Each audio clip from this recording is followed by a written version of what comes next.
Indeed, now probably the biggest file in Patrick McLaughlin's in tray is one marked HS2. Now, judging by your tweets and emails to us, well, it certainly is a story that gets a massive reaction from you. Now, in a moment, the anti-HS2 campaign will be putting their case directly to the Secretary of State. But first, Wesley Mallon looks at the winners and losers in this grand project. So, HS2, the technology of the future, a vital boost for Britain's economy, or a giant white elephant stampeding through the countryside, gobbling up tens of billions of pounds of cash. That's certainly the view here on Bonsall Street in Long Eaton. HS2 would come right down this road, requiring levelling all of these houses. So for residents round here, it's not so much not in my backyard as not through my front room. Valerie Peets lived here for over 20 years. She'll get the value of her home plus 10%. Whoever has got a £400,000 house will get £40,000 compensation for the distress and that. And because mine are only worth about 90, I'll get 9. But my distress is no more different, any less than what their stress is. And it's not just at bricks and mortar, it might be bricks and mortar to them. But it's not when you've spent 26 years. I've got really good neighbours. I mean, I've got an old lady next door, 83, I look after her. And, you know, she sees to me. I've got my family around here. And my mother, I see to my mother who lives about 5 streets away. I'm not going to be able to afford another mortgage. But for every home that's going to be flattened further up the track, there's a business waiting to cash in. For our particular content, that's in the region of £3 million. Steve Lee's firm has made a lot of money out of the Nottingham station revamp and stands to make much, much more if it makes a successful bid on HS2. Alongside many other investments in railway, it's a major opportunity. There are others along that pathway, but clearly when it arrives, you know, there is a competition for it. It's not guaranteed that Aspin will win it, but given the scope of the work, then it's clearly a major opportunity and something that will knock on in terms of employment for the group of businesses. Dr. John Disney from Nottingham Business School has seen all the arguments and comes down just in favour of the big money project. On balance, HS2 still comes out on the positive side. However, we do have to be wary of the increase in costs. Some of the media are hyping this up based on the fact that many projects have overrun in recent years. However, the railway industry is getting better at delivering on time within budget.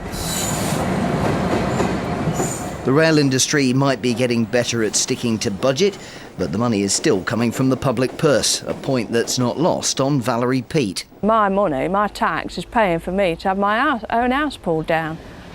It'll be at least 20 years before we even see a high-speed train in the East Midlands, and in the meantime, who knows what obstacles could end up in the way. Now we've been joined by Joe Rukin from the Stop HS2 campaign. We'll hear from Joe shortly. But first of all, Patrick McLoughlin, let's just touch on that white elephant. Now the project is now estimated to cost £50 billion. Those costs are bound to rise, aren't they? So isn't the argument, the value for money argument, bound to diminish? Well, what I did a few weeks ago when we had the second reading of the paving bill, I set out clearly what the figures were as to what I've been told as the cost. That included quite a large contingency. It may well be that it comes below that contingency. Below? That's it. Well, it's exactly what happened with the Olympic Games. That hasn't happened on big infrastructure projects before, though, has it? It happened on the Olympic Games. The budget was set and the contingency was there, and it came in below what the contingency was. Look, I know that this is a big project. The simple fact is that 15 years ago, there were 750 million passenger journeys. Last year, there was 1.5 billion passenger journeys. We're seeing more freight on railways, we're seeing more people use the railways. There hasn't been a new railway line built north of London for 120 years. Lillian Greenwood, there are surely a host of other transport projects that you would like to see funded, and surely the money that's going to be invested into HS2, that could be better spent surely on some of those local projects. And isn't there a danger that, you know, Lord Mandelson's fears that this is what an expensive mistake is going to come true? Well, I think as Patrick has set out, there's a huge capacity crunch coming on our railways. And quite rightly, the last Labour government looked at how do we meet that demand for rail travel and concluded that the best way to do that was to build a new north-south rail line. Now, it can't happen in isolation. We still need other improvements in our railways and in our transport networks. And, in Nottingham, we're seeing that happening. But if we're going to be ready for the challenges of the future, we have to make sure we've got that rail capacity. Joe Rookent, there you've got the problem, surely. You've got a transport coalition here that's in favour of HS2. How are you going to stop it? Well, that's the problem, really. We've got a lot of politicians who are in favour of HS2 who aren't really paying any attention to the plans. Well, you've got a top politician here next to you. What's the point you put to the Secretary of State? Well, first off, the Olympic budget, that was a great plan because obviously, which budget were you talking about? The original budget there was 2.4 billion, and it ended up as 10. But in reality, you should really look at the number of transport experts, a number of people from the rail industry who are now saying that you could deliver the capacity a lot cheaper, a lot quicker, and benefiting a lot more people by investing in the existing infrastructure. So your question is, I'm going to sound like the Speaker of the House of Commons here, your question is? Why aren't you investing in the existing? I know you're doing H-loss, and I know that there's other investments that you can look at, but why aren't you looking at seriously at options like the 51M proposal, like Rail Package 6, all of these things that could deliver capacity a lot quicker? On the West Coast Main Line, north of Rugby, there was £10 billion spent on improving that line. It doesn't overall. It doesn't overall. It doesn't. It's a Victorian railway system. Yeah, most of it was maintenance that hadn't been done for 40 years. It takes a lot of repair. We spent £10 billion on that line. It does not improve capacity. We're spending at the moment £960 million on Reading Station to improve the capacity through there. We are spending money on the existing railway lines. Okay, what do you ask kind of Labour's kind of shadow rail minister? Because obviously Labour are committed to the scheme too. Well, what I say to you is, do you really want to be lumbered with this project with God knows what costs it will end up with at a time at which we have got a national debt that seems completely unrepayable? Okay, I think you made your point, Lily. Well, I mean, I think the point to be made is how do we get the capacity that we need on our railways? And of course the government need to be controlling costs, and that's one of the issues that we've been raising with Patrick and his fellow ministers. Okay. That's important. Joe, are you against HS2 because of the route or because you're against high-speed travel? No, I'm against this project, and everyone in Stop HS2 is specifically against this project. The problem is that a solution was devised without any attention being paid as to what was in the best interest of this country. And that's why NIMBYism here, though. No.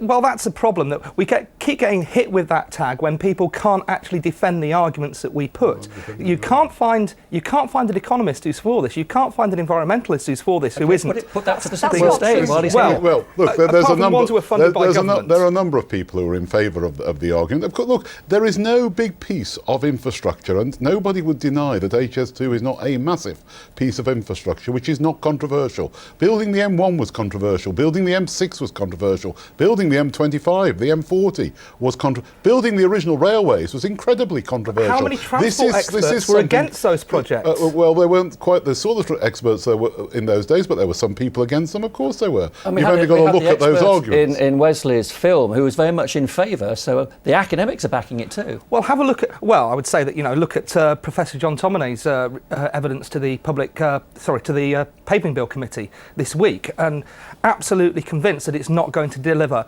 the promises in terms of regional development. But the one you really want to look at is Adam Mills, who was chair of Eurostar when HS1 was first put in, and he was saying the figures were completely made up. He spent 2 years defending the indefensible, and the whole case for HS2 is away with the fairies. Let's move on to the raw politics here.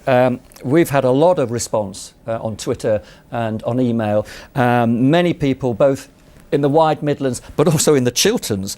Now, these are Tory areas, and isn't that the problem that you've got, Patrick? Well, it is. Look, anybody who's directly affected by this scheme, of course, is going to be upset and doesn't want to see it go ahead. But actually, quite often, the attack on politicians and the political classes in general is we don't look to the future. Nobody can say that this is not something that is looking a long way to the future. We need those connections between our big cities, or else we'll have all the development. At the moment, we're spending almost 20 billion on Crossrail Rail in London. Well, a huge project, the biggest construction site anywhere in Europe at the moment. We've got to also make sure we've got the connections between our great cities too. Okay. We don't want everything based just in the south. Okay, Lily, and it's a problem for Labour as well, isn't it? Because when I think about some of the highly marginal seats in the Midlands, Erewash, for example, where the line's going to go through, the only party that seems to be robustly against is UKIP. Well, we're in favour of building this new high-speed rail line. It's important for dealing with capacity on our railways. It's important for generating the jobs and growth of the future, which people in those marginal seats want as much as they do in our cities. Of course, we need to be sensitive, though, to the views of those people. It is difficult, and we need to get the compensation package right, and the government have got to address that, because that's certainly an issue that came through loud and clear when we took evidence on the paving bill this week. You've heard from the politicians. Where do you take this campaign next? Well, we keep on going and we keep on going. The more that people find out about HS2, the more and more people come out against. You know, we've had MPs come out and say, I was conned by the spin from HS2, and then I bothered reading the evidence, and that's what people have to do, and that's what I would suggest that more and more MPs do, is actually read the evidence that shows it's just going to drag more stuff to London. Thank you very much. We'll obviously come back to this in many, many months and years to come.